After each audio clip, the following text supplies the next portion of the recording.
sound? Can we hear it? Yes. Can we see it? No, but kind of, maybe.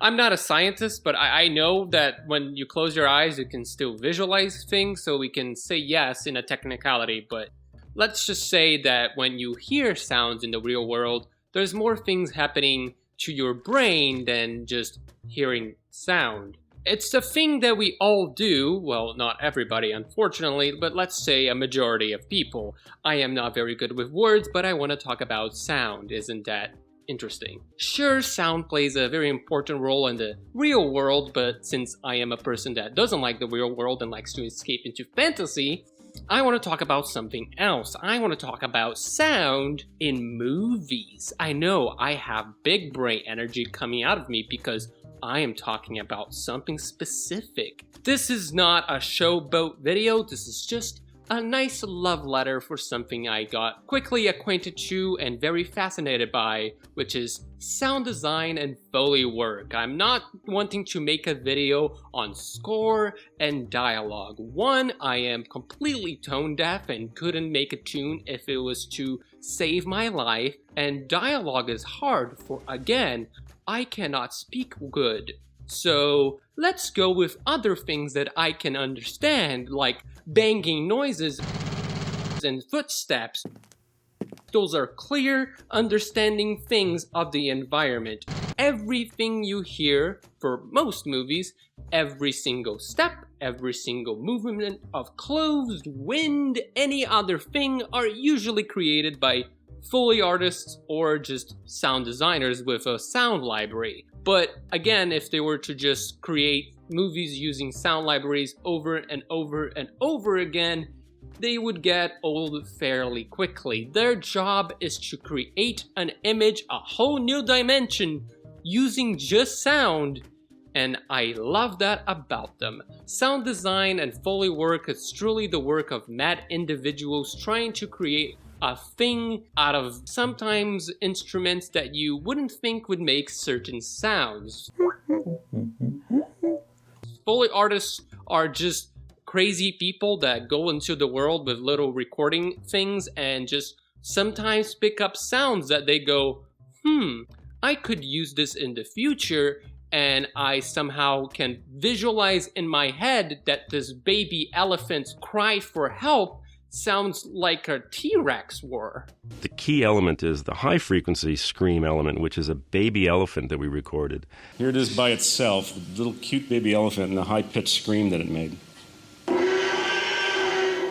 I also didn't know that they could sound like that, but apparently they can, but that's not what I'm here for. I'm not to design or analyze every sound effect in movies because, one, again, I am not smart, and two, I just want to say, I like your work very much, sound designer / Foley artist that is probably not watching this right now and enjoying their day in a normal way and not like me. Let's talk about a little bit more of what Foley artists and sound designers try to create. They truly try to create the ambience in a scene. They fill the scene with many things that you wouldn't even expect to make noise. Sure, the punches and the steps are fairly obvious, but then I also learned that the movement of clothes is something that they also include.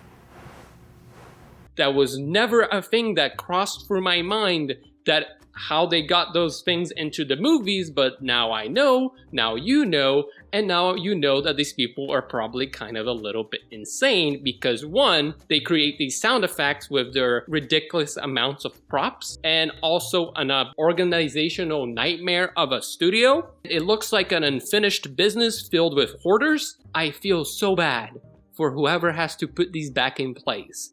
Foley artists really are masters of just going around and punching, poking, stretching, bending, eating, kissing, licking, and dropping and stepping on and doing every single action you can possibly imagine to every single household item you have ever held in your life to create a sound that you didn't know that they made. Sure, there's more scientific ways that you can explain of how things can create sound and how we interpret sound because of our dumb acorn brains. I can say that there are things like low, mid, and high frequency that travel differently in time or space. I'm not fully sure how they work, but I also know that there's a thing called the Doppler effect, which has a cool name and I know nothing about. And the fact there's 4 different types of wavelengths, apparently, and one of them looks like something you would get from just playing around with a graphing calculator and not knowing what you do, because this looks very strange to me. It doesn't look like something that should exist in the world. If you can explain it to me in a way that you're talking to a child in the comments, I would be very thankful. But it's not always about the most accurate sounds, the most scientifically proven things. It's more about how we want something to create an impact in a movie. It's very almost like a caricature of what sounds should be made. Because, you know, when people are kissing from far away in a scene, you shouldn't be able to hear them unless they're really getting really wet lips. And yeah, every time you watch a movie and they're kissing, this is actually what is happening. You're very welcome. You will never be able to unsee that now, and neither can I, and it's absolutely hilarious, and I love it. A thing that I also appreciate is how they know that these things don't have to be realistic, and that's how we get things like, you know, the Indiana Jones very famous punch sound effect. Punches don't sound like that, but it doesn't matter, because for those movies, the impact that those goddamn punches sounds sell the scenes in which they're in. They really do. They create an impact of pain. And that's the sound designers and Foley's job, to create sounds that sound good to dumb brains like me to go clap clap, I like that. It doesn't matter your understanding of movies, it doesn't matter your level of knowledge, you can still sit there and appreciate it when it's being demonstrated to you. And also a thing that I truly enjoy is that since we can't have Foley artists roaming our lands recording every single movement that we make, because 1, that would be too impractical, and 2, Big Brother already does that. Don't pay attention to this. Let's just say that I understand the need for people to have created synthesized noises, a recreation of sounds that you would find in the wild in a studio, so that 1, they didn't have to run the risk of getting kicked by a horse every time they wanted a hoof sound effect. And also, this was back in the day where recording instruments weren't necessarily mobile, and computers looked like this. And also, that's how we get the lovely sound effect of the whistle of when people are zipping through the screen or falling great distance. You never wondered why when things are falling in a cartoon, it sounds like... It doesn't matter where you do it, people know that it has to have an explosion at the end, and that's just how much of an impact sound has in the language of movies and how we interpret things. It literally changes how we understand cues. Without the screen, without the image, you can still probably kind of have a good idea what is happening in a movie just because of the dialogue, the music, the sound effects, and all of those other environmental cues that I talked about. But if you change that, you're watching a new movie and you turn off the captions and you mute it, just try to see how much more of a environment and how much of a tone is missed. If you're watching a fight scene and somebody is grunting very coolly and appropriately, that fight scene is gonna be fine and you're gonna understand what's happening without feeling a bit of a strange feeling. But if, for example, that fight scene had grunts like this, you would be very confused, and you might have to explain to whoever is sitting beside you why you're covering your crotch in a very, very strange way. Oh, and one of my absolutely favorite things about how people decided to cut down some of the legwork of having to go across the wild to find noises was to create absolutely dumb looking machines to represent those noises. All of the atmospheric inputs that you hear in a scene usually have to be thought of by the Foley and the sound designers.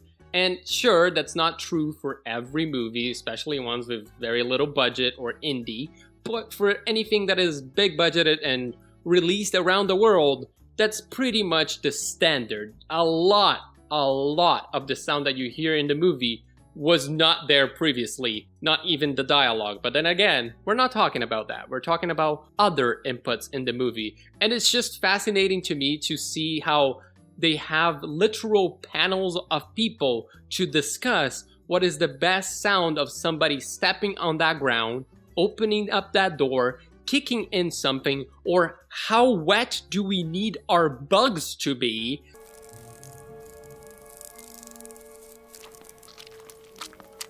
Sitting in a room and talking about that for every scene for the entirety of the movie, and then we just sit there and rewatch those scenes over and over and over again until we have something that the director likes, even when those directors have some interesting inputs for the sound effects that they want. More like chattering, you know, like crying. And even though all of these sound effects are done in post by being included in the movie, the thing that is most amazing to me is seeing the Foley artists having to do that as the scene occurs. Foley artists have to just stand there with a bunch of different props for this very specific things that are gonna happen in the scene and represent them as they're occurring live. They have little cues that let them know when sound is supposed to be starting, and then they're just supposed to start making sounds sound good. And if they do all of this right, and especially well, you won't even notice that the sounds that you're hearing were being included in that scene because you just feel like you're there. But you definitely would notice if they weren't there. This video is just a big old thank you letter for all the sound designers and Foley artists that make these things happen in movies. Thank you for making punches sound fun and for making out with your hand so people can kiss in movies. I very much appreciate that. If you have enjoyed this video, that's good. I was trying something new. I don't know what I'm doing. You can let me know if you want me to do something else in the future, or you can decide to subscribe. Totally up to you. But until next time, goodbye.